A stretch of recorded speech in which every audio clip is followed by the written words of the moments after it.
going on, you beautiful, blessed people? I hope you're having the greatest day of your life. Thanks for tuning in today, guys. Today we're going to talk about some things we can unlearn and how to remove negative habits from your life and often replace those with better habits. About 4 years ago, I got pretty addicted to a self-improvement journey. I started reading everything that I could read about it and just got really hooked into it. Hired a life coach myself and have seen some really good benefits of that. What I knew was going to happen when I started that journey is I'd be adding some really good habits, right? Adding a daily gratitude journal, adding a morning routine, adding some of these things, adding muscle, adding a bank account, adding a zero in your bank account every now and then. Those are the things that I really thought of when I thought about taking this journey. The thing I never really thought about until a couple years ago was the things I was going to have to leave behind, and how to identify some of those really negative and toxic habits that were holding me back from becoming the best version of myself. So in this video today, I want to go over that, how you can identify some of those negative habits. I want to identify the top 5 habits that I had to remove from my life and how I think that can apply to you. And then also I want to go over, some main causes of those toxic behaviors and how to identify those and how to ultimately defeat them. Truly nothing's changed my life probably as much as leaving behind these 5 things that I'm going to share with you today.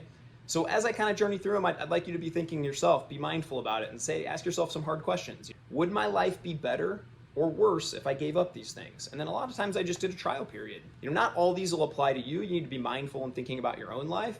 But I would definitely challenge you as you want to improve your life and get to these new levels and next levels, think about these things that you can give up or leave behind in your past and replace them with better ones.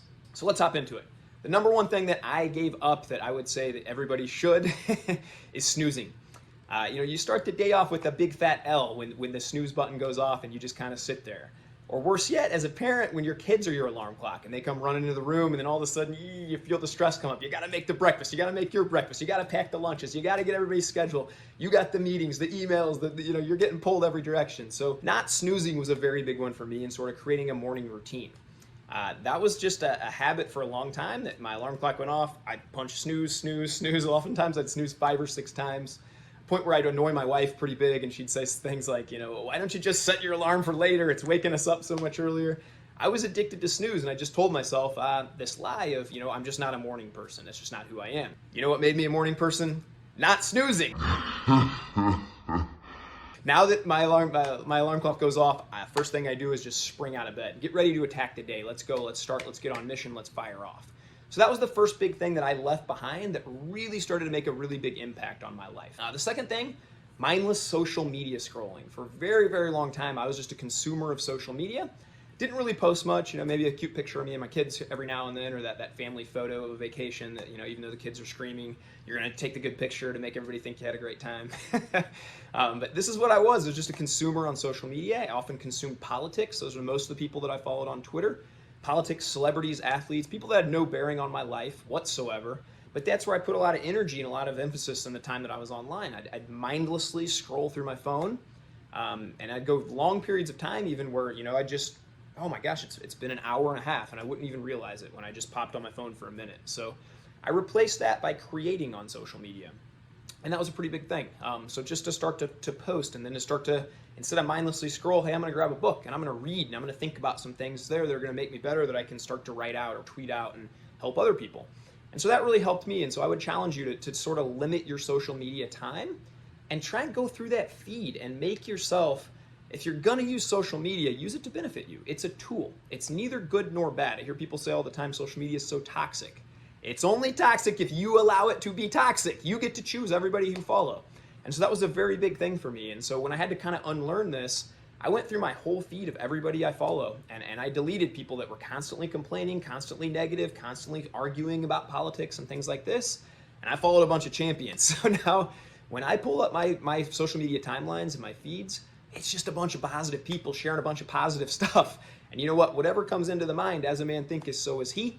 That stuff is just in my heart and in my mind all day now. Let's be positive. Let's build other people up. And so that's a big cheat code, and I think that one that everybody should be mindful of. The third one for me was late night snacking and office snacking. Big ones here. Still, I'm going to full disclosure. I'm a work in progress on the late night snacking. We're still working on that quite a bit, but getting better every day. That's what we try and do. The office snacking, that was one I feel like I conquered. A few strategies I used to conquer that was one, meal prep. If you're going into an office every day, or even now that I work from home, I think everybody could just take 30 minutes on a Sunday, cook all your food for the week, put it in nice little Tupperwares. It's super healthy. Now you just reheat it 1 minute and that's it. You don't have any decisions or any thought around it. And then also another one was I offered coworkers and staff $100 if they were caught me eating donuts, cookies, all this crap that tends to float around these offices. Just said, hey, if you guys ever catch me eating this stuff, I will pay you $100 on the spot. And then anytime I wanted to eat a cookie, man, I'm like, you know what? It's not really worth $100. If you want to kind of unprogram yourself and unlearn some of those toxic habits, you got to replace them with better ones. And so those were my strategies around that. Late night one, these have been my strategies here recently. Something I've been working on is having a cutoff time for eating.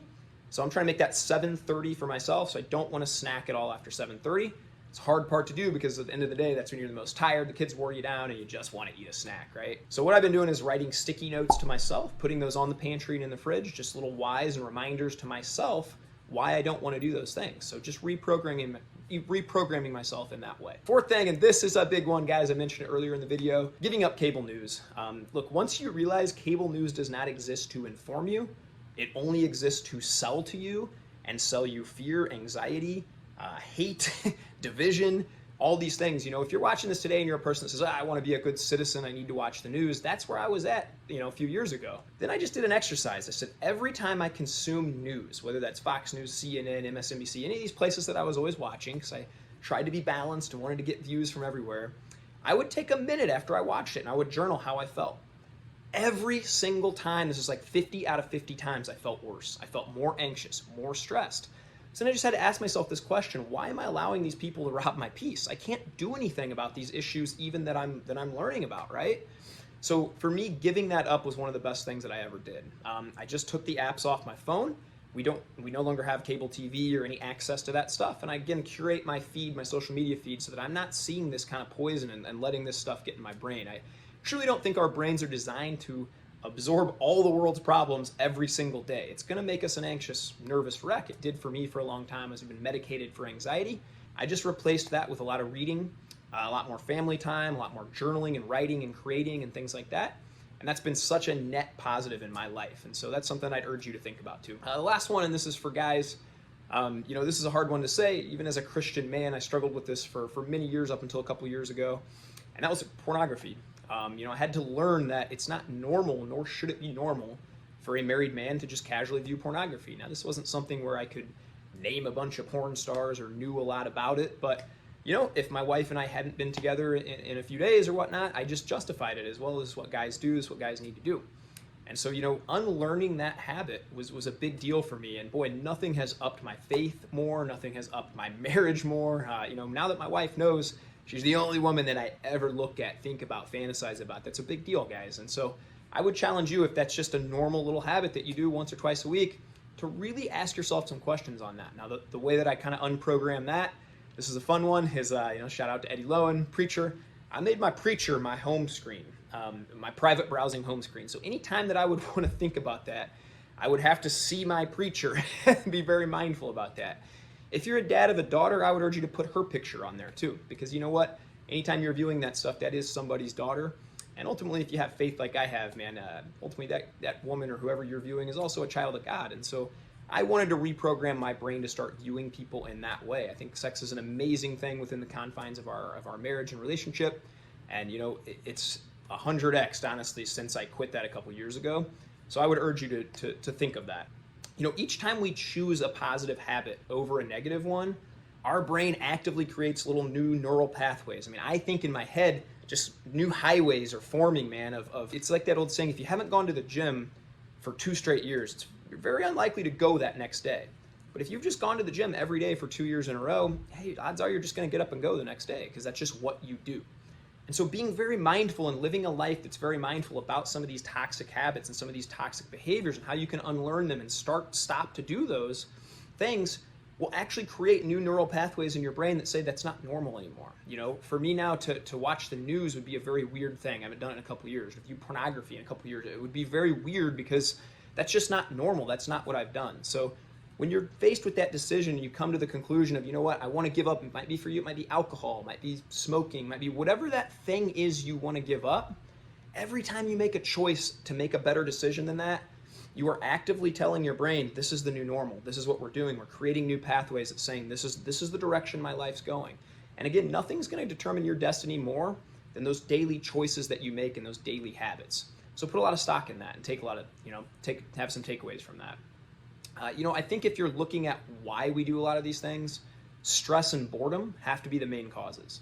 When I was really identifying, well, why do I look at the news a lot? Why do I mindlessly browse social media? Why do I do these things, right? It's because I was bored. I didn't have enough mission. And so, if I could really issue a challenge for you today, get addicted to self-improvement. Get addicted to better. Write out and decide what you want. Not what anybody else is telling you want. Not what your boss is telling you want. Not what your mom's telling you want. Not what anybody else society says you want. But what do you want out of life? That's the question you need to ask yourself. If I could create a perfect day, what's it look like for myself? You can create that. You just have to have your daily actions align with that. So I'd say get obsessed with self-improvement. Swap those negative addictions for positive ones, and you cannot imagine where your life will go in the next 6 months, a year, 2 years. It's been incredible.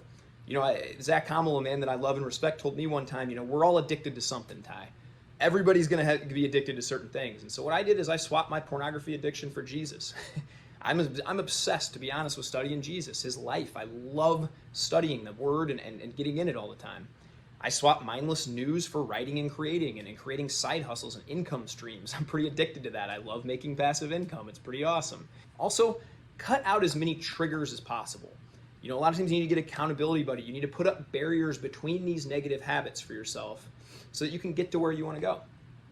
Lastly, I'd say visualize the success. Ask yourself some of these hard questions, journal about it, and then spend a minute being very mindful, picturing yourself letting go of these things. Pray if that's part of who you are too. Rid yourself of these negative things. I think if we're all honest with ourselves, we have that one thing that we could remove from our lives and we know our life would be better. Don't let a decade go by. Time goes so fast, and don't let so much time go by where you look back and say, you know what, I wish I had solved that. But I was just too busy. Become the person that you know you can be when you close your eyes.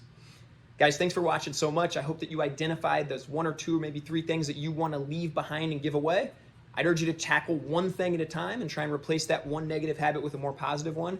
Reach out to me in the comments below if you need any help with this, or there's communities. Just reach out to people. There's people all over that want to help you become the best you, because ultimately that's how we change the world, guys. You have the most blessed day of your life. Have a great one, guys. Take care.